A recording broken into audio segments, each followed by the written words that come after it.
Hello and welcome to this week's Football Talk podcast with myself, Josh, and over in Singapore is David Nichols. Hello everybody. I hope everybody's doing very well out there in internet world.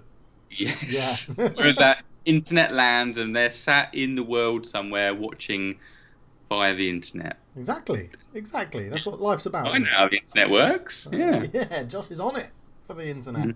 Well, Yeah. we are actually on the internet as well. Yeah, this is it. Go, double entendre straight away, Exactly. but not Gosh. the rude kind. How are you, Dave? I'm not bad, mate. I'm not bad. Still very bored of lockdown. Unluckily. How have you been filling your time? So I've been filling the time. Well, like most other people, really. Quizzes are a big thing. Yeah.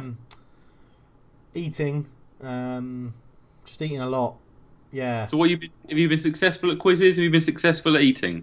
I've been very successful at eating. Yeah, I mean, very successful. You know me, Josh. Very successful at eating. Good eater, good strong eater. Yeah. And then at quizzes, yeah, it's been pretty mixed. Yeah, family quizzes, we're dominating. We're dominating the family quizzes. What does that say more about you or your family? I think that says more about that my parents struggle with modern questions.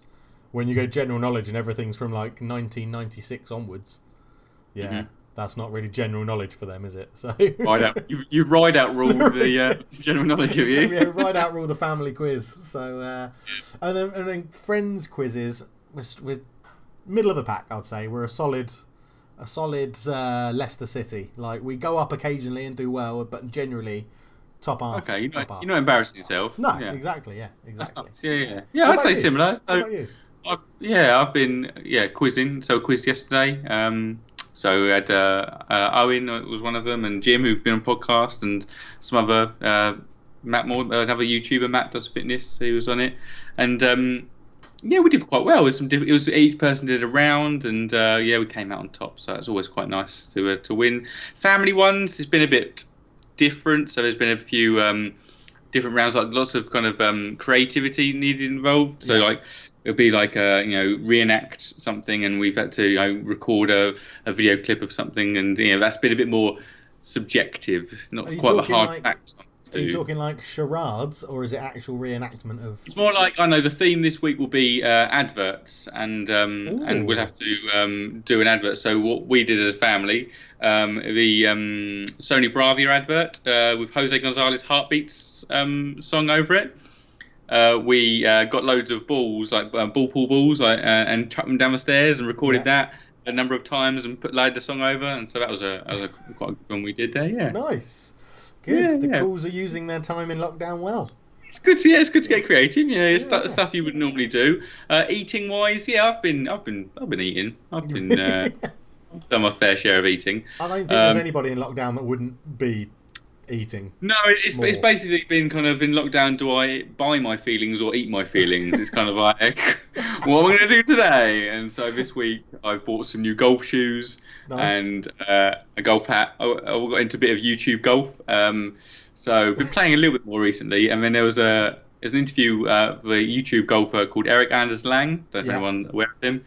And he did an interview this week with Gareth Bale. And I started watching that, and I was like, Gareth Bale came across as kind of, I thought, he's a bit passive, is Gareth Bale. He clearly loves the simple things in life. He also talks about he just wants to play golf and be with his family. He's very down to earth. He has his home in Cardiff, in Wales. He has like three golf holes in his own house. Bloody his hell. back garden. It turns out they're AstroTurf greens, rather than because the upkeep of those greens will be Yeah. But he's got 3 par 3s, and he's gonna and based on I think one's at the 17th at Sawgrass and stuff like that, based on his 3 favourite holes. Bloody hell. But that led me down a bit of a YouTube rabbit hole, and ended up watching like Brian Baumgartner, Kevin Malone in The Office, and John C. McGinley in plays Dr. Cox in Scrubs, and watching all different videos of that. But we have a guy that made me buy. I bought the same hat he wears. It's kind of like, oh god, I've just amazing. Yeah. So I've got new golf shoes that I got for my birthday in April. Ooh, Haven't been able to wear them. Oh, have you not? We can't play golf here yet. So Something wrong with your feet? Oh, okay. Right. Yeah. I bought kids size. So I like the style. I had bought some, and like when they cancelled my order, and said it was out of stock, so I had to find some other ones. But I've gone for a kind of a retro, very kind of low key golf shoe. It looks more like a trainer, like an Adicross ones. They're nice. We may have the same pair. Really? So I've gone Adicross, and they're light grey, I think. These ones are the white ones with a bit of blue detail on. Okay. Yeah, interesting. We've turned into a golf shoe review channel. yeah, golf shoe talk. So, right, football talk. Josh, crack us off. You're hosting this week, so get us going. We mentioned him last week, so we're going to talk news. First of all, we mentioned this guy last week. How he would kind of his season, his league season's ended. What he will do next.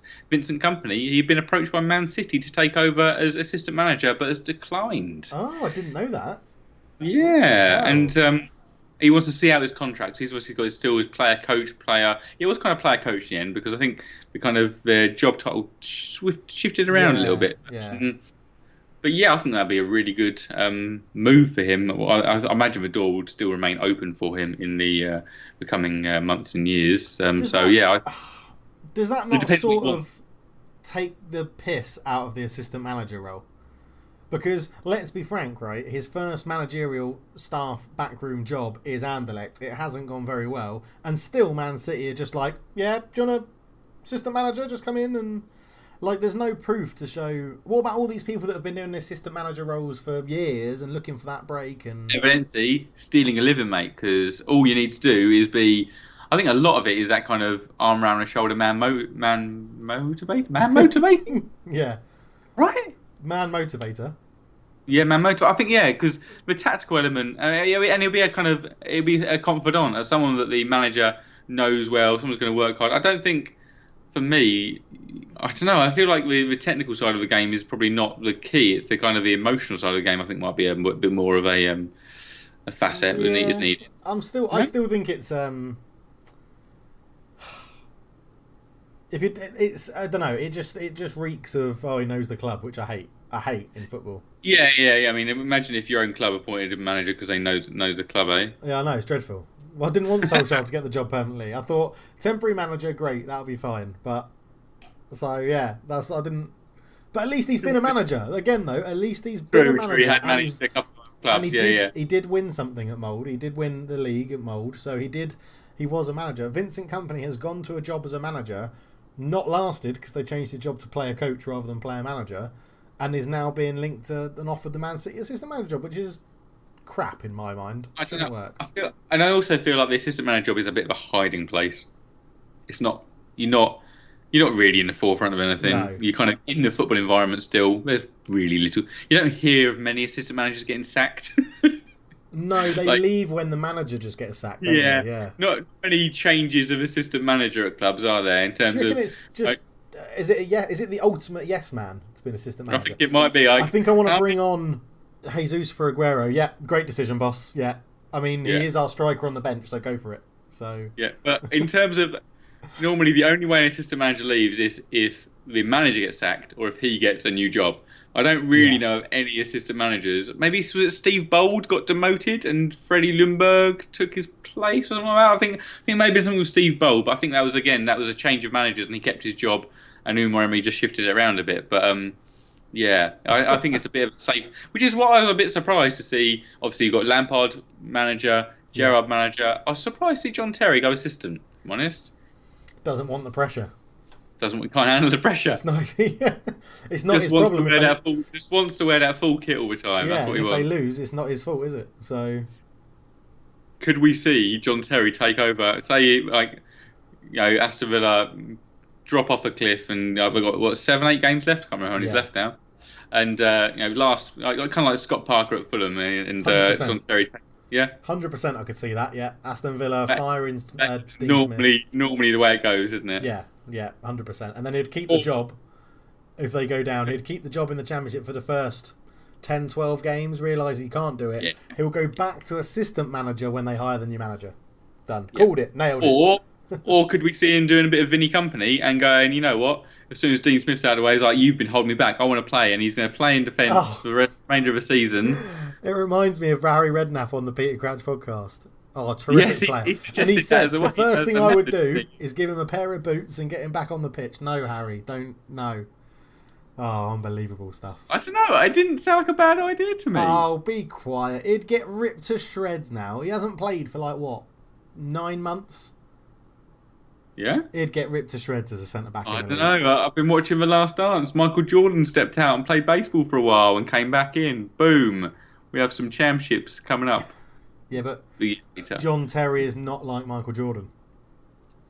There's some differences. Yeah, yeah. So, okay, well, anyway, Bundesliga. Bundesliga. I mean, boosting the morale of the nation. I bet Schalke fans don't feel very boosted. 11 games now with that win. Obviously, some of that was pre-COVID, but it's back. And business as usual because Bayern München are smashing it. Yeah, running away with it. They beat Dortmund, which basically wrapped up the title for them. Very frustrating, I think. Well, we talked last week about how it hadn't captured our hearts, the Bundesliga without fans. Correct. Do you feel will the Premier League just being the Premier League capture your heart? Like, will you watch all the games? I think it stands a better chance for sure. Yeah, I mean, yeah. So we obviously have Project Restart. So we're looking at kind of 17th of June, I think it is, that they're looking to start, and they'll start with the games rearranged from the Carabao Cup. So City v Arsenal, Arteta going back, that is, and Villa Sheffield United, which will be a big game for Villa because it seems like those two sides should be kind of level pegging, obviously, but they're not. Well, just quickly on that bit, the cynic in me, do you think that they're putting those games first just so everybody has played the same amount of games in case something goes horribly wrong with the restart? 100%. Yeah, they're all going. They're putting those two first because if something goes wrong, they can then do points per game ratios because everyone's played the same amount of games. Definitely. Because if not, you would probably get, if you're doing it for morale of the nation, you would get as much football on as possible in the first week or weekend. Because they haven't announced when the second section's happening, have they? Because I know it starts 17th, but I don't know when the rest of it starts. Because obviously we've had the schedule, the potential TV schedule is quite majestic. If it is actually anything worth a watch, we have Fridays at 8 o'clock, Saturdays at 12:30, 3 o'clock, 5:30, 8 o'clock. This is all British summertime. Sundays 12, 2, 4:30, 7 o'clock on a Sunday. Mondays at 8 o'clock. Then we have some midweek rounds. Tuesdays 6 and 8, Wednesdays 6 and 8, and Thursdays 6 and 8. So it's basically just every single day, isn't it? Yeah. It's just Mondays and Fridays only 8. Only one game on Mondays and Fridays. It'll be one of those. It'll be that situation where I will be going, I wish I was in the UK because so many games. It will feel that kind of that Euros void a little bit. That kind of structure of games, won't it? Yeah. It will. It really will. So, and the news I've just got, I'm just looking at it on my phone. A full fixture list will be played on the weekend of the 19th and the 21st. That's confirmed. Mm-hmm. And then, I think they had, the FA Cup final will take place on August the 1st. So the so the FA Cup finals, okay. Yeah, quarterfinals will be 27th and 28th of June. The semi-finals on the 11th and 12th of July. 11th and 12th of July. It's all very strange, isn't it? It's very weird. And how long do you reckon they'll get a break for the start of the next season, or will they just start it at normal? Or will it depend? I think I'm not sure how much of a break's needed because, I mean, we see players kind of, phoning in at the end of the season when their team's got nothing left to play for. Yeah. Imagine what it's going to be like now when it's like, well, say you're a relegated side or you're a mid-table side, can't get promoted or top four or Europa League or relegated, you'll be dialing that in for sure, won't you? Be like, flip-flop, literally they might play in flip-flops. That's how. We've got those 40 points, nothing else needs doing, sort of thing. So I'm almost seeing this. I mean, surely there's not going to be any pre-season tours of anywhere. No. So I imagine this might actually kind of be a bit of a pre-season. This end of the season may be kind of pre-season. That's a good point. I hadn't thought of it like that. Yeah. Just kind of squad rotation, getting everybody up to speed, kind of find their way back into it, and then just go through the motions. Get some game time, get some miles into the legs, as they say. Did they say that? Yeah, we can say that. Yeah. And then the 2020-2021 season might be a bit more of have a more competitive edge because I think a lot of teams see this as a foregone conclusion. Yeah, very true. Very true. Anything else in the news that's caught your? No, I mean that was the main section of it. Really, the kind of Project Restart. We've got something to kind of, look forward to. Yeah. That's all I've got. Anything from you, Dave? Not really. I think we were talking briefly before we got on the air. Have I missed anything out that I raised before? I don't think so. So that's for you to remember your brain, Dave. I know. Yeah. So no, I think we're all good. Okay, there. Right, we'll move on to the quiz. Ooh la la la la la la la. Ooh la la la la la la la. Ooh la la la la la la la. It's quizzing time. Dave is getting challenged every week. I challenge Dave with a couple of Dave challenging me, but with a different question, football-related questions. So, Dave, you pulled it up on screen? It's on screen, mate. It's on screen. On screen. So, the question here is, can you name the English players with 3 or more Champions League goals? Oh, English So, you have players. a prompt, you have their total goals, you have their... the club they've scored them for. So they may have played for other clubs in the Champions League. They may not have scored for other clubs in the Champions League, okay? Okay. I don't know if that will apply, but just to clarify that. And then obviously their positions. So, when you're ready, Dave? Okay, so first up, 30 goals in the Champions League. Man United, forward, Wayne Rooney. There's a strange pause there, but yes. Yeah. Correct, Wayne Rooney. 24 goals, Man United, midfielder. Oh, this could be a few people. Ryan Giggs. Shame he's Welsh, Dave. Oh yeah, David Beckham. Beckham is wrong. Paul because Scholes. if you go down a little bit further, 16 for Man United and Real Madrid. Yeah, okay. So yes, 24 goals for Man United from midfield is Paul Scholes. Paul Scholes. 23 Chelsea's got to be Lampard. Correct, Frank Lampard. 21 Liverpool has to be Gerrard. Stevie Gerrard, yes. 18 forward Man United. Oh my word! An English striker. Champions League's been running since the dawn of the Premier League. Oh yeah. Andy Cole. Andrew Cole. 16 Man United, Real Madrid midfielder. Cristiano Ronaldo. Right, I mean, let's just reiterate. English. This is English, and you've already named it because you mentioned David Beckham, so I've already ticked that one as... Oh, yeah, thank you, yeah. So, yeah. Arsenal forward... Just imagine for a second there, if Ronaldo was English. Oh. That'd be good, wouldn't it? It'd be incredible. We'd have the best player in the world being English. Christian Ronald. Oh, man. Chris Ronald. Chris Ronald. Not the same... ring to it, is it? No. 15 goals, Arsenal striker. I wouldn't say striker. Theo Walcott. Oh, I didn't get this one. But yeah, you're right. Yeah. It was always going to be my answer as well, even before you had said I didn't get this one. So, yeah. 14 with an asterisk, Tottenham. Asterisk means that they are currently playing. Okay. So when Liverpool get one next to their name after winning the league, then it's...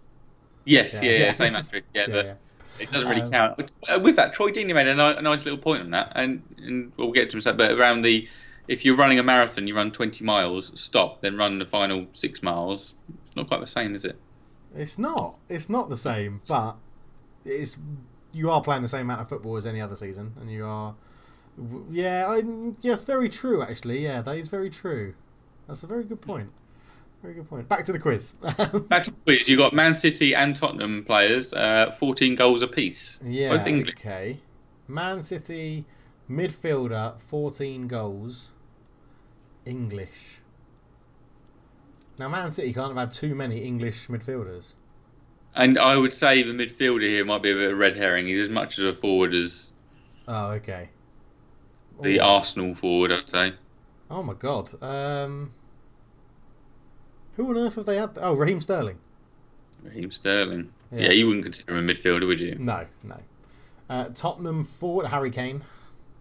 Yes. 13 goals for Liverpool and Tottenham forward.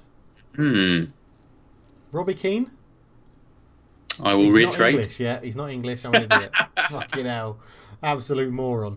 A bit of a difficult one, isn't it? Yeah. Liverpool and Tottenham. Who on earth has played up front for Liverpool and Peter Crouch? Peter Crouch, I can remember. So I can remember two goals that stand out for Spurs would be the away leg AC Milan. Aaron Lennon tearing them a new one. Gliding past Mario Yepes, slotting it across, tucks it home. That was obviously the game where Gennaro Gattuso just lost his mind. Is it where he started on your Jordan? Joe Jordan, Yeah. headbutted him. Yeah, brilliant, top work. Matthew Flamini also had a shocking challenge in that game on veteran Troy Luca. And also Crouch's goal, he scored in one of the goals in Gareth Bale, the second with a home match against Inter Milan. Yeah, okay. Didn't he also score a cracking goal against Galatasaray, wasn't it? Is that Crouch scored an overhead kick against Galatasaray? Yeah, he did. Yeah. That was a lovely goal, yeah. Okay, next up, number 11, Liverpool, Real Madrid, Man United, forward, Michael Owen. I'm surprised that you're on the list, to be honest with you, as in, not you, David Nichols. United. I'm surprised he had a United Champions League goal. Yeah, he scored against, it was like Wolfsburg or someone in the group stage. So, Okay. Yeah, someone like that. 10 for Chelsea defender, John Terry. Jonathan, not sure if it's Jonathan. John, hiding as an assistant manager, Terry. Yeah. 9, Man United forward. See, I was going to say someone, but I think 2 below is the person I was going to say. Is 7, Man United and Arsenal, Danny Welbeck. Yes. Yeah, so 9, Man United. Probably. I mean, I'm not going to... I've got a very obvious clue here I can give you. But... Yeah, don't give me a very obvious clue just yet. Should I get it? Obviously, I should get it. I'm a Man United fan. Yeah. Michael Carrick? No, he's not forward. Do you want to... Michael Carrick is on the list, though. Do you want me to take that now? Yeah, is he number 4 from midfield? He is number 4. Sorry, not number 4, but 4 goals, yeah. Look at you scanning for Man United players. Yeah, I know. 9, Man United forward, English. Alan Smith? Alan Smith is in there, but he's at 6 goals for Leeds and Man United. Yeah, okay. I keep forgetting that he was at Leeds when they got in. Man United, 9 goals as a forward. I will also give you Alan Smith for Arsenal as a forward 4 goals because you weren't going to get that. Okay. Because one, that's really surprising that he played in the Champions League, to be honest with you. Yeah. We'll come back to that one. 9, Man United. Okay. 7, Blackburn, Newcastle forward. Now, I want to say Alan Shearer. Say it, Dave. Just say Shearer, it. Yeah. No, that's wrong. Is it wrong? That's right. Say. Name another English forward who's played for Blackburn and Newcastle. I know, that's what I was thinking of, yeah. Did Matt Jansen turn out for Newcastle? Well, he's not English, you idiot. Oh, yes, he is. Oh, God. My brain is all over the place today. It really is. No, he did. No, yeah, Blackburn, but Bolton. Is there another English forward who's played for Blackburn? Blackburn and Newcastle. We've gone back to the split screen bit on the podcast now, and we've both come in with head in hand, like on the mouth, thinking Blackburn and Newcastle. That's a separate question. Andy Cole would have done. Oh, Andrew Cole. Yeah. Andrew Cole. Yeah. Well done. God, that's the real quiz. Yeah, that's the real quiz. Yeah. Right. I've got Man United and Arsenal forward. Arsenal, Liverpool midfielder. 6 asterisks. Currently playing. Currently playing? For who? It goes in order of their clubs. So, for example, Beckham played for Man United, then Real Madrid. Yeah. So it means he would currently be playing for Liverpool. Oh, yes. Who on earth is an English? Scored an absolute against Man City a couple of years back. The Oxlade-Chamberlain. Celtic forward 6. Patrick Bamford. No. I thought I'd give it out there. It's the only Englishman I can think of that plays for Celtic. Oh no, you definitely got this one. It was a bit earlier, kind of 90s. Oh. Yeah, but I don't really care about Celtic. Now a pundit who's not a fan. Oh. Actually, am I a fan?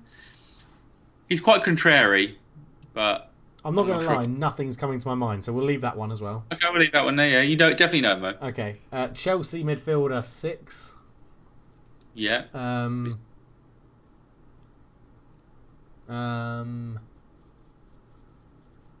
Again, I can't. Why am I struggling to think of English central midfielders for Chelsea? Again, I'll put this more of as the attacking midfielder. I'd kind of badge it as. I see. I want to say Joe Cole, but Say it, Dave. I thought it would. Did he not score in the Champions League for Liverpool? Not according to this. Not according to this. Okay, fair enough. Done. 6, Leeds and Man United forward. Alan Smith. You've already got that Alan Smith, and that takes us to pretty much halfway. Should we leave that there? We can leave that there, my friend. We can leave that there, and we'll come back to it. Dave, not bad. Yeah, I feel like there's some in there that I should definitely be getting that I don't know. A Celtic winger who's English. No. A Celtic player is definitely not a winger. Oh, okay. He's definitely a target man centre forward. Chris Sutton. Was it the target man, wasn't it? Yeah, it was. Yeah, that's what gave it away. Chris Sutton. I don't know why I had that in my mind as a winger for Celtic, but yeah. Okay. Yeah, the one which stands out is the Man United English forward with 9 goals that you haven't mentioned. That's pretty embarrassing. I know. The thing is, now that's all I can think about. Well, should we just sit here and watch you listen and think? Sit here and watch me listen. That's not... Yes.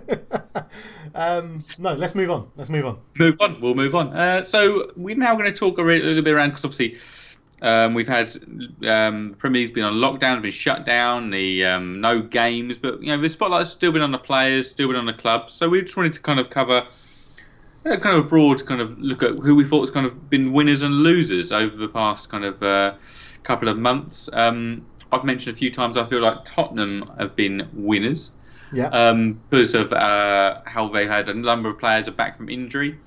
We had Heung-min Son, Harry Kane, Stefan Bergwijn, Moussa Sissoko out injured. Probably a couple more I'm forgetting. All back from injury now. I mean, Jose Mourinho's mentioned that they're not yet at full pace, but he's also then said that no one really is. But yeah. I think that's a win. The winners in broad terms will be those who are in a poor run of form with a high injury count have been able to bring those players back. Those players have had, for once, had an unprecited amount of rest, haven't they? Yeah, I mean, so it's that as a win for Spurs. Do you agree? Definitely a win in my column, Spurs. Yeah, just getting people back from injury. I think you were in a bit of a rut and it was all going a bit wrong, and now Mourinho's got a chance to basically start again, which you could see as a positive or a negative, I guess. But I think, judging like what you said before, that if this is treated like a pre-season, that will help Mourinho out massively, because he does perform much better once he's had his own sort of pre-season with the players. But I think getting those number of people back is a win, and it's why I'd probably class it a win for Man United as well, even though we were in pretty good form. You're pretty good form. You're one of the top 4 sides of like the games prior, yeah. But you should in theory now, we should have Bruno back even better, because he's going to have a chance to train with players a bit more. Pogba's back from injury. Rashford's back from injury. Mason Greenwood, I think, picked up a slight little knock, so he's now recovered from that as well. I saw it as I definitely didn't see it as a negative for Man United, so I'd probably put them a bit neutral because we were in good form. But if I was... Yeah, I'd say that's a bit of a side I'd say, because we had Liverpool obviously in great form, Arsenal in pretty good form, Burnley were also in good form. So I think, along with you, I think they were kind of a form side, so I think probably didn't want this pause to happen. Obviously, Liverpool definitely didn't want this to happen. They would have loved to have this wrapped up and dusted by now, wouldn't they? But then that would mean... Okay, so let's cover Liverpool in a bit more detail then. Are you putting them firmly in the losers column? I'd say so, yeah. I think if they could have just got this season done, or get the title won before all this happened, there would be no hint of an asterisk against that league title, that 19th title. I mean, we touched on it before, didn't we, about the asterisks? Do you think it'll be a big... It's going to be... I think in actual terms of what it means for them winning doesn't mean anything, but it will be a nice little poke bear. It'll be a nice little stick to poke the bear with. Yeah, it is. It's just, so much of football, the way that it's consumed, is banter, as it would often known, between fans. And if this hadn't happened, there would have been literally nothing anyone could say about Liverpool. And like, wow, they were just spectacular. Now it's kind of like, oh yeah, you won it all right, but it took it had this break in between, and and it's just something. It's just a little thing and it was just to wind people up. It's just to wind Liverpool fans up. Obviously, it doesn't wind anyone else up. But a little bit of a loss. Just a pause. Really, I mean, it's somewhat indifferent because I don't think we're not going to see Liverpool just fall off a cliff here and lose. I would say a couple of losers have been Firmino and Mane. Their haircuts they come back with. I mean, Firmino looked like kind of early Ross Geller in Friends with a lovely kind of big old tash. And Sadio Mane, I mean, we all know he's not got the greatest hairline in the world, somewhat of a five head, but that is, we went all bushy. And I love the fact it showed that players kind of adhered to lockdown rules and didn't get haircuts, as you can see. You know, yeah, you've got one hell of a quiff going on. Buffon. But because obviously a loss for Spurs would be the amount of players who flaunted lockdown rules. I mean, we had Jose Mourinho actually training on the on kind of Hackney Common or something like that Hackney Common, yeah. And Dumbele. It's like the manager's doing it. Oh god! When you have Sergio Aurier getting a haircut, it's like, oh god, you got. I think was it Davinson Sanchez and Ryan Sessegnon training together? It's like. But I suppose a winner in Spurs world would be Heung-min Son. Got his obviously didn't have to do his full military service because he won the Gold Cup, but had to do some form of military training. Has done that and has got that out of the way and probably kept himself reasonably fit in the process. So I think that would be a little bit of a boy for me, although he has had to spend an absurd amount of time in quarantine going there and back because of it. Yeah. But I think I've like just going back to Liverpool quickly. I would put them massively in the loser column for everything you've mentioned so far.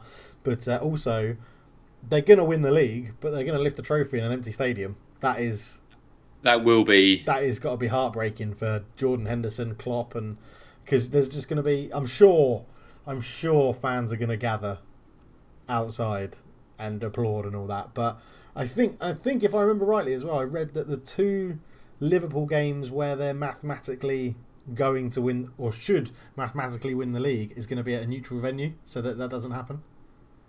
I think. Oh, man. Yeah. But, well, I hadn't gone to that foresight, but yeah, that will be a loss for them because it will just be.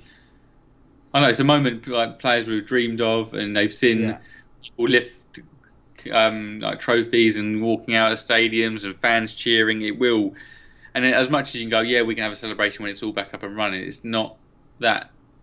One, they've had to wait so long for these couple of games. Yeah. And these couple of games arrive in order to get it. It will be behind closed doors. And it makes me think of the when Leicester won it, and then you saw all the videos of them at Jamie Vardy's house. Like they just won't be able to do that. They probably will. But I suppose I mean that big old celebration didn't depend on any audience, any supporters in a stadium, does it? That was a real kind of magical moment, but I suppose this one's not going to be... because they weren't at the stadium. They weren't playing when they won the league. You can have that magical moment. Well, they couldn't even do that now. They couldn't actually have that moment themselves. They have to do it over Zoom. Yeah, exactly. So, okay, so you touched on it as well with like individual players being certain winners and losers. Let's go through your biggest individual player as a loser. As a loser, I mean, I've got one name that comes straight to my head, and he's got similar hair to you right now. Oh, who have you got? Jack Grealish. Jack Grealish, 100%. I went to Kyle Walker. Oh yeah, okay. I think they're fighting it off at the top. Yeah. So yeah, a couple of English players there doing their country proud. Yeah, Jack Grealish obviously partying lockdown, then crashed his car the next morning. Yeah. Kyle Walker a couple of times. So Kyle Walker had his obviously infamous sex party. I mean, I think he just invited a couple of lockdown ladies at the night around. Lockdown ladies. Yeah. But then he was also caught doing a bit of a Dominic Cummings, going kind of driving off around and going up to see family, I think. Yeah, okay. To try and justify. So yeah, the double whammy there of a loss. But I think Jack Grealish being predicated with his, it sent out a message going, yeah, you got to stay home, be sensible. It's like, God almighty. What an idiot, yeah. I mean, Jack Grealish has done well to come out of it with still being transfer rumours and... Oh, I mean, because that's another loser in this. The tabloids going, still peddling their stupid rumours. Yeah. Like, no club has got millions and millions to spend. Like, these transfers may or may not happen. We don't know where the transfer window is. We don't know how much clubs are going to spend. Players will, I've said before, players will still want to move, but it will take clubs to realise that this is the new norm and go. They're going to accept the new level of like. I liken it to buying a house. Like when house prices drop, people see they drop, they can drop, and then they adjust accordingly. It will take a couple of clubs to go. You know what? This player really wants out. We're going to have to accept this fee for him because this is what we're going to get. We've seen nothing else. They can really kind of reset the transfer price. I think I'm slightly off tangent, but what I'm excited about in the transfer window is the amount of potential player swap deals. Oh my god, I love a player swap deal. Could be a player swap deal, yeah. Much like you kind of trades in US sport, you could have some swaps, couldn't you? Yeah. I love all that. Love the idea of more play transfers and player exchanges and. Yeah, the only one really of memory is the Alexis Sanchez-Mkhitaryan one of recent times. Yeah, that's the only one of a pure swap player for player that I remember. Because obviously I had the Ibrahimovic Eto'o, but there was some cash parted hand as well, wasn't there? Yeah. What else you got in player swaps history? Oh no, there was a double transfer. Oh no, that was a double swap as well, wasn't it? When it was Stoke tried to sign Peter Crouch, and they said. And Wilson Palacios. Yeah, that's more of a double signing. Like Spurs, I was thinking of Spurs. I thought of Andy Reid and Michael Dawson. Yeah, but that's a double transfer swap. Oh, there was something to do with a swap. And that was a double transfer again. Ben Davies and Michel Vorm. I think that's something else went the other way, but it wasn't a straight swap. But yeah, I would like a swap. Yeah. But then imagine how you feel like players will have to go. Okay, so we're equal, are we? Yeah. We're of equal standing or equal importance to our respective clubs. Okay. Yeah. See if they believe it or not. It's interesting, but so other winners and losers then. What have you got? One of the biggest winners for me has been Marcus Rashford. Okay. I mean, on a personal level, on a football level, he's obviously had a chance to recover from his back injury. Yeah. Tick. But the amount of charity work he's done, he's done all that work with, is it Fair Share? Yeah. The charity for getting meals to disadvantaged children, like millions of meals, and he donated. And I mean, I saw this week got some award from the High Sheriff of Manchester, which made me ask the question: what on earth is a High Sheriff? What? A sheriff has given him an award? It's a sheriff. So I have to have a look at if anyone knows, let me know what a High Sheriff of Manchester is. I imagine something in the kind of mayoral terms. I don't know, but I was very confused what that was. But yeah, Marcus Rashford, do you agree? I imagine you'd strongly agree. Yeah, 100%. He's just been incredibly nice during this whole period, like you said, with the charitable work, and then the injury stuff is, it's going to be great to have him back. It's going to be absolutely brilliant. Love Rashford. Love him. Yeah, no, he's becoming a bit of a role model, isn't he? He's becoming, you got, and similarly, from my perspective, Harry Kane, they're both kind of shown to be very good role models in their, that's a weird one. I don't know if we touched on that Harry Kane's sponsoring Leyton Orient shirts. Yeah, I did read something about that. Is it going to have, I hope it's got like a big picture of his face on the chest. It's just literally a picture of his face. Yeah. That would be amazing. Yeah. No, he's effectively paid because they gave him his first start in Football League, but he's paid for the shirt sponsorship. But instead they got three kits. They're going to be sponsored by 3 different charities. Okay. So effectively, I think Harry Kane has then kind of given 3 charities an advertising platform that he's paid for. Is how I kind of which is really unique, and I mean it's going to be a fair chunk of money involved in that as well, sponsoring a club. But I thought it was a fascinating. I mean, it did make me question kind of the integrity of it. It's sponsoring a club in the league. I don't know. It made me think, like, kind of, how does he want them to do well because of it? But I imagine it's all kind of by the by, and it's like generosity, isn't it? Really, and it's. Yeah. I think no one would, even if there was a problem with like a bylaw or something in the FA, I don't think the FA would raise it because of the situation and the circumstances. And especially, we've had chairmen come out and go, well, people's head in the sands are going to be 10, 20, 30, 40, 50, I think there's something mentioned, like clubs go bust if nothing's done in the next year or so, and that'd be atrocious, wouldn't it? Exactly, it would be absolutely right. And just quickly touching on the Football League, obviously, this is a Premier League winners and losers, but in the Football League, Bury have got to be heartbroken, kicked out of the league for not being able to prove financially they could finish the season, and then the season didn't finish anyway. Yeah, although you would imagine that if that hadn't have financially ruined them, this would have financially ruined them now. Yeah, 100. But now they could have furloughed staff. They could have got help from the government. Like they would have had some. It would have made them much cheaper for someone else to come and buy the club. So yeah, but it would have been changing impact. Yeah, I'm not. Yeah, it's true. Obviously, they're looking at it thinking, what if? But yeah. I imagine the work that needs to be happening now is to make sure that there's not more berries that happen. Oh, definitely, yeah, definitely. So okay, so who is your? Let's go number one club in winners. So we've done players. Number one club in winners and losers.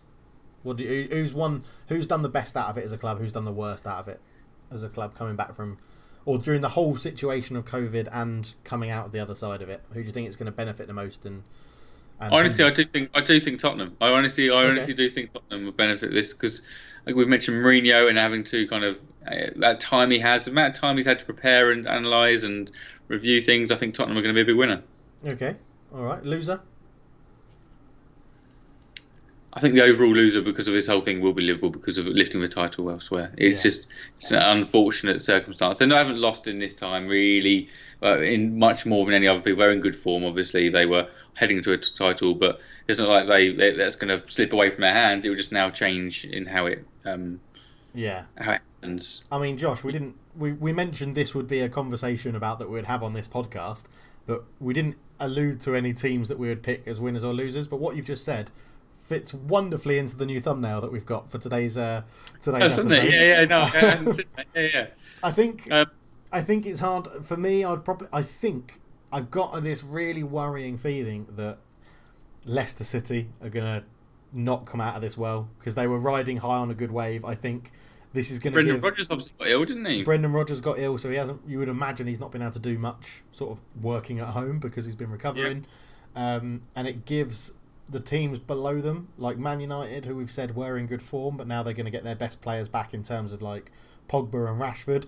That will give the impotence to go and catch Leicester, and I just feel that Leicester are going to struggle coming back.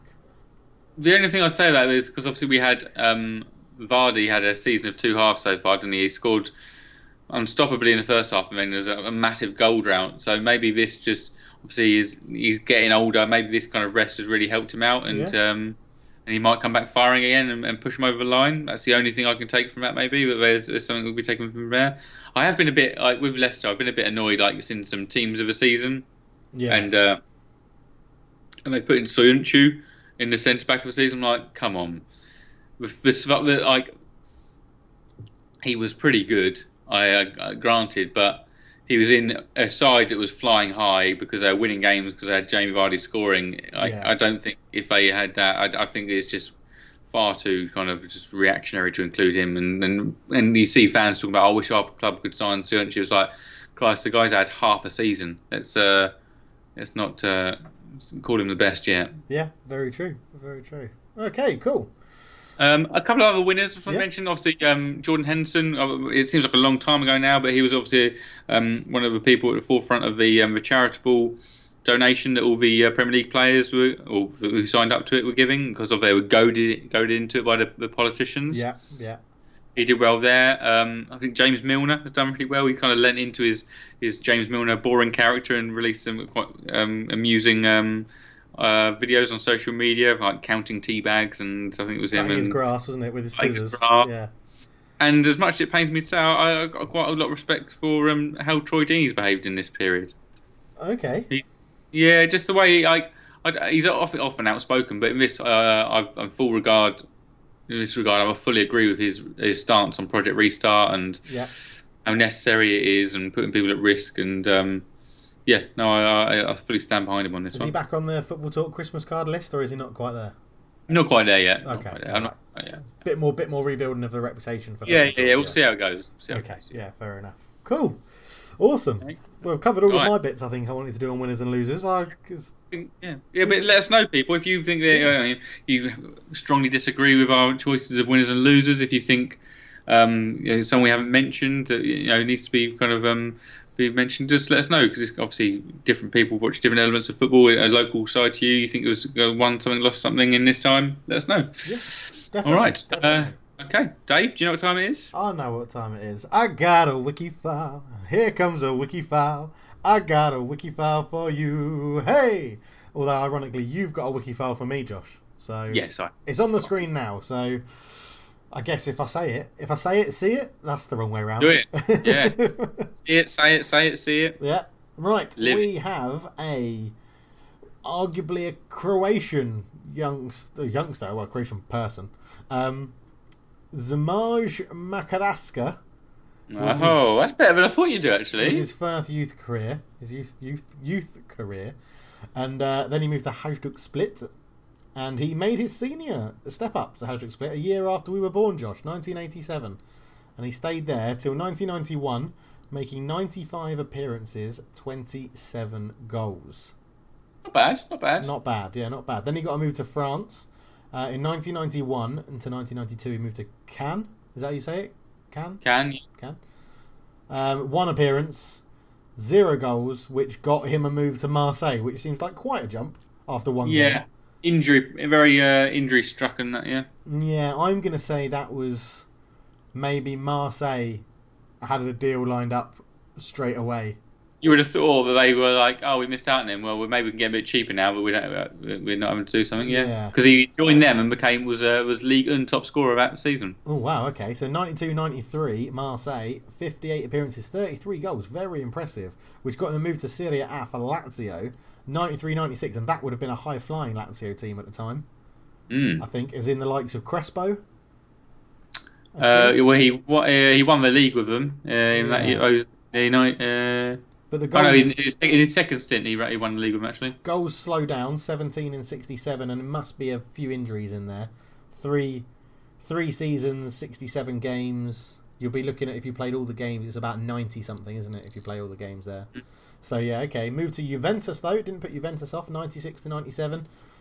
22 appearances, 3 goals. So again, dries up a little bit. Back to Lazio.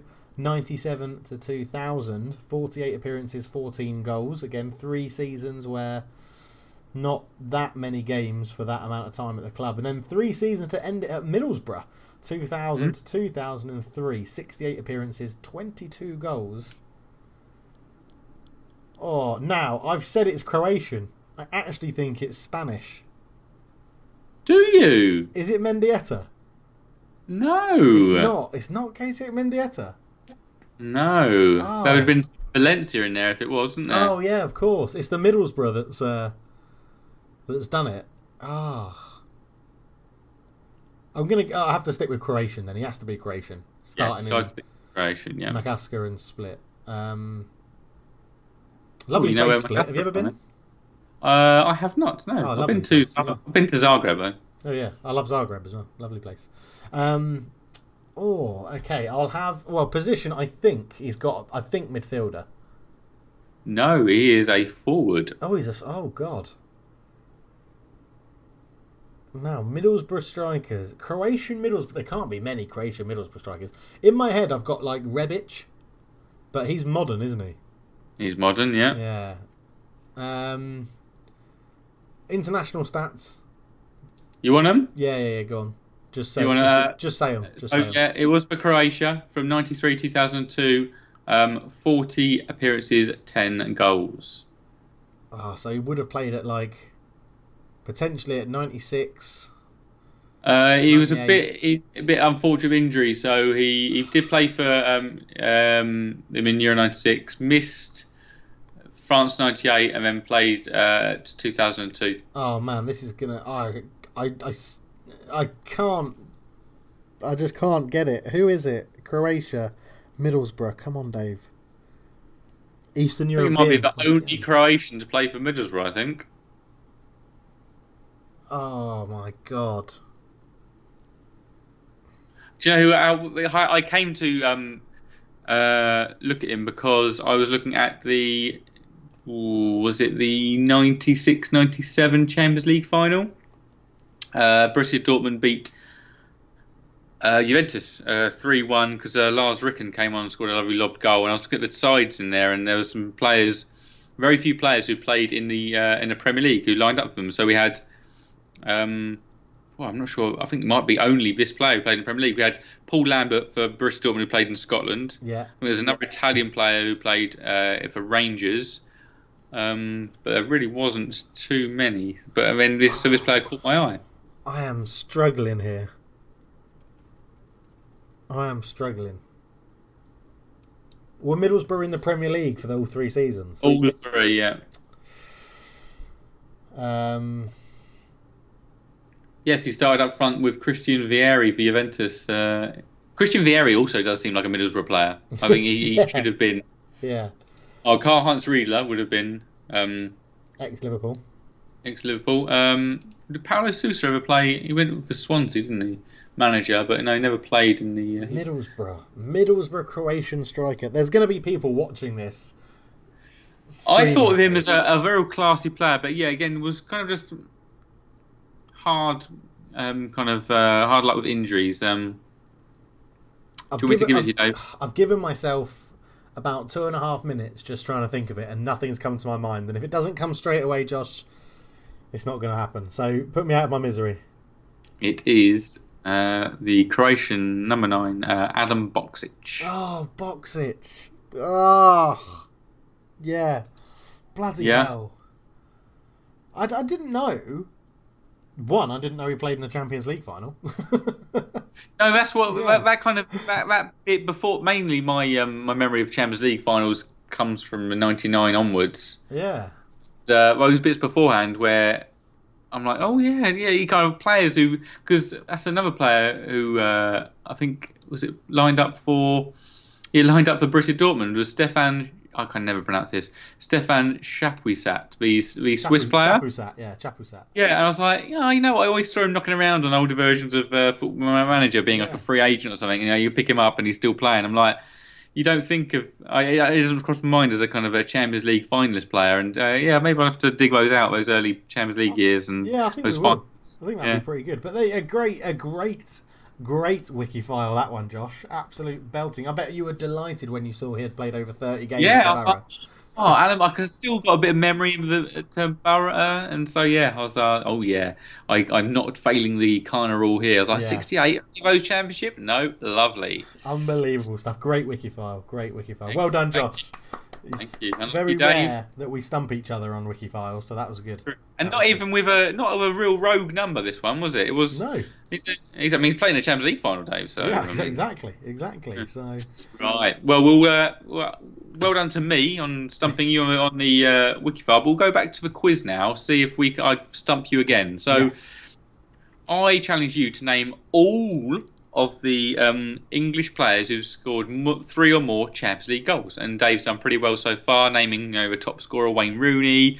We've got Michael Owen, John Terry, kind of Chris Sutton was the last one. But we've got a few more players to name, mainly on the right-hand side of the board. But Dave's to name so far. You've still obviously got that one rogue player on the left-hand side that you still haven't got, that Man United forward with 9 goals. Has that come to you? No. Man United forward with 9 goals. Like Luke Chadwick. No. Eagles.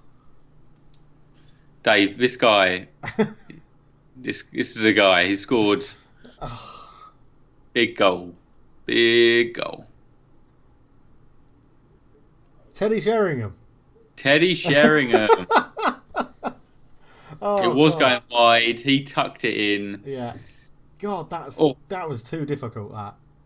You made that too difficult. Okay, so we're going to the right-hand side now. You've got Alan Smith for Arsenal, 4 goals, and Michael Carrick for Man United, 4 goals. That is empty, Dave. So 5 goals, currently playing for Man United. Who we got? 5 goals, currently playing for Man United. Rashford. Yes, one of those penalty against PSG to put you through last year. Yeah, it was in the Dream in Paris, the perfect night in Paris. Rangers this forward, one, 5 goals. I'm giving you this one, Mark Haitley. You're never getting that. Never going to get that. Leeds midfielder with 5. Current Lee league manager. Bower, yeah. Real Madrid with 5. Ooh. Macamanaman. Yeah, McManaman. Yeah, it still does my head in on commentary. Yeah, not a fan. No, not Most a fan. biased. One of the most biased players. Man City defender 4. Which way's he going to go? That Option asterisk means still playing, yeah? Yeah, you got option of 2, really, haven't you? Yeah, I'll go Kyle Walker. Oh, a wrong one. Oh, is he in this list at all? Kyle Walker is not on this list. So, John Stones. John Stones. For Chelsea, Liverpool forward. Oh my God, Chelsea. Joe Cole? You've made Joe Cole already. Oh, yeah. He's still playing, but still playing. He's definitely not still playing for Liverpool, and I'm not sure he's still playing anywhere. I think he's still a free agent. Chelsea, Liverpool forward. Oh, Daniel Sturridge. Yes. All right, he's not joined anyone, has he? He moved to Turkey, didn't he? And then got his betting ban. So, no, he's not playing for anyone at the moment. For Man City, Liverpool midfielder. James Milner? Yes, Yeah. Milner. How many of those are penalties? Probably a few. Yeah. You've named Alan Smith for Arsenal, but the 4 Arsenal midfielders for goal, 4 midfield Arsenal goal. Wow. I'm going to go out of the blue and go Ray Parlour. Ray Parlour is not on the list. Okay. This is a surprising one on the list. He's fallen from grace. He's still playing. Actually, this one deserves an asterisk. Oh, okay.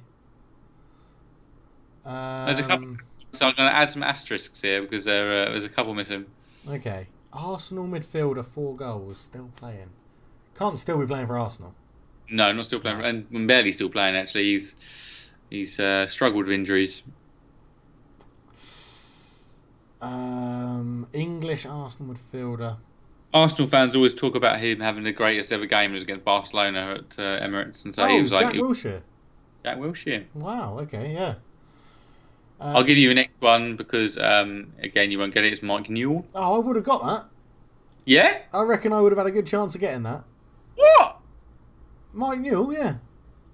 Would you? Yeah, Sorry, Dave. he banged in the goals for Blackburn in the league. Early league in Premier League, yeah. Sorry. That's all right. I'll let you off. Yeah. 4, Chelsea, defender. Asterisk.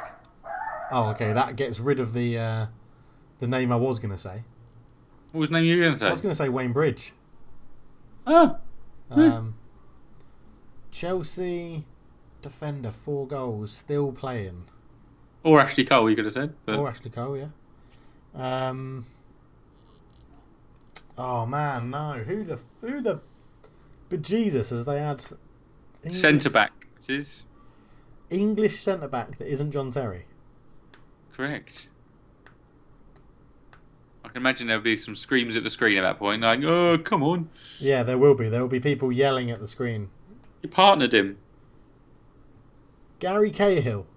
Gary Cahill. God, that took me too long, didn't it? Yeah, there's been a few. Chelsea midfielder, 4 goals. Is this an asterisk or not? No asterisk on this one.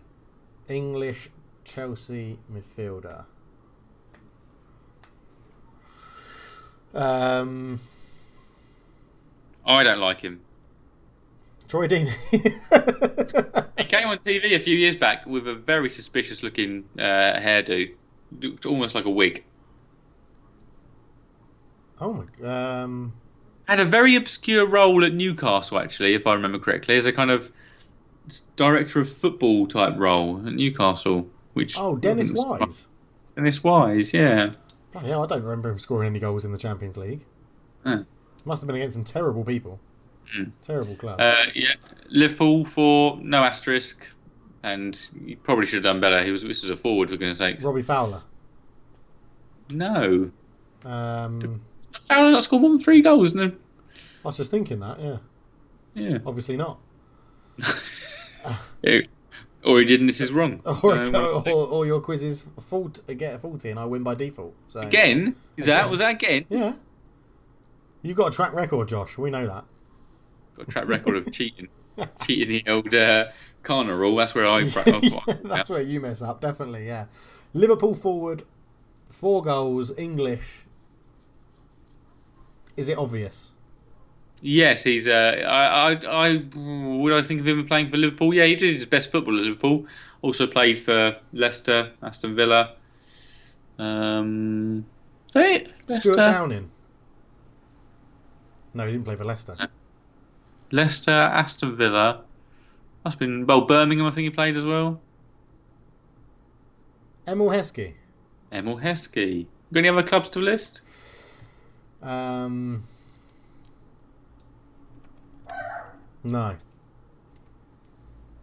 Tottenham midfielder 3 asterisks. Harry Winks. No, that's where I went as well when I kicked myself. Christian Eriksen. Oh God. He's not English. I've just got to put that one back on there. See Josh with his head in his hands at my inaptness. That's not a word. Ineptitude. Ineptitude. Right. He's come back from lockdown with a lovely little facial hair number. That doesn't help me, Josh, because I haven't been looking at people coming back from lockdown. Well, we should do, because this guy... Is he still at Spurs? Still at Spurs, yeah. Oh my God, who is English in midfield? Yeah. Honestly, Dave, I struggled. I was like, who does Spurs have? I've not looked at our team for so long. I'm like, I don't know who the players are. The thing is, I've got a Football Manager save right now with Spurs, so I should know this.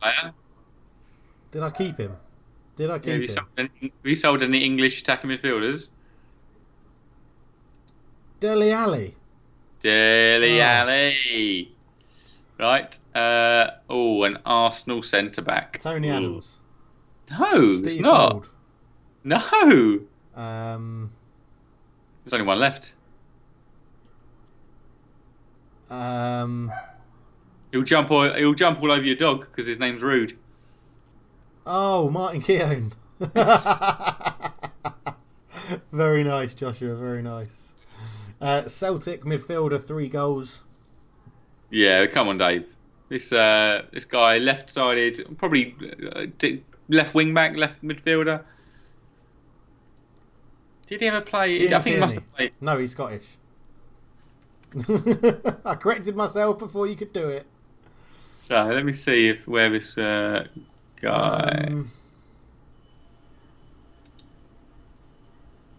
Celtic left side.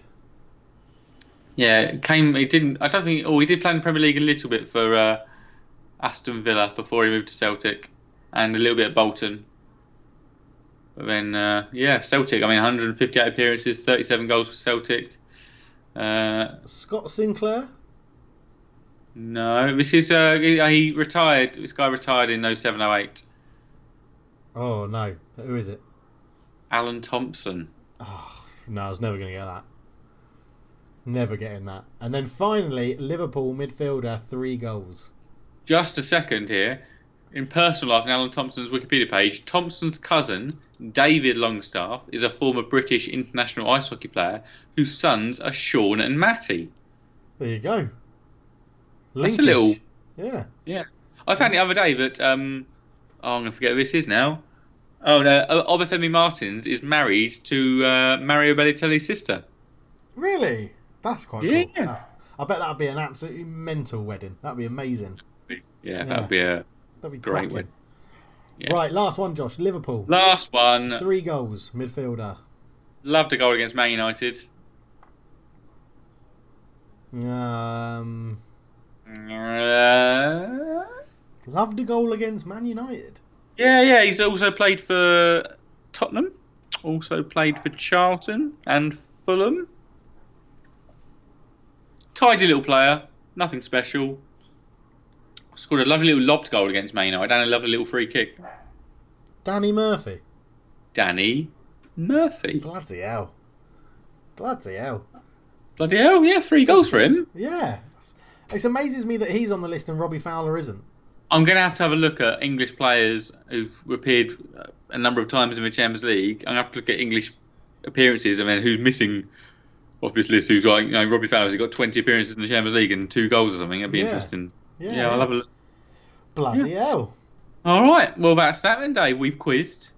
We've looked at winners and losers of the COVID-19 for Premier League and Premier League players. We've looked at Wikifiled. We've covered some news. Do you have anything else to mention, Dave? I'm all good, mate. Other than, thank you everybody for watching and stuff like that. So that's all I've got in other business, Josh, is just the thanks. Oh, that's a lovely thank you. Yeah, thank you for watching. Thank you for listening. You can obviously catch us on YouTube. We're aiming to go live this time every week. Sunday should be a bit more of a coverage of football once it's back up and running. Once Project Restart, we'll Project Restart our reviews. But to look back retrospectively, you can obviously find our stuff on YouTube, on SoundCloud, on Spotify. To listen to our previous, we're at episode 97 now, so there's a fair few bits to keep you busy. But if not, you can just go kind of interact with us, follow us on Twitter. But remember, there's no A in football. No A in football. Someone took it. So until next time, thank you for listening and goodbye. Goodbye. Oh, look at those dulcet tones.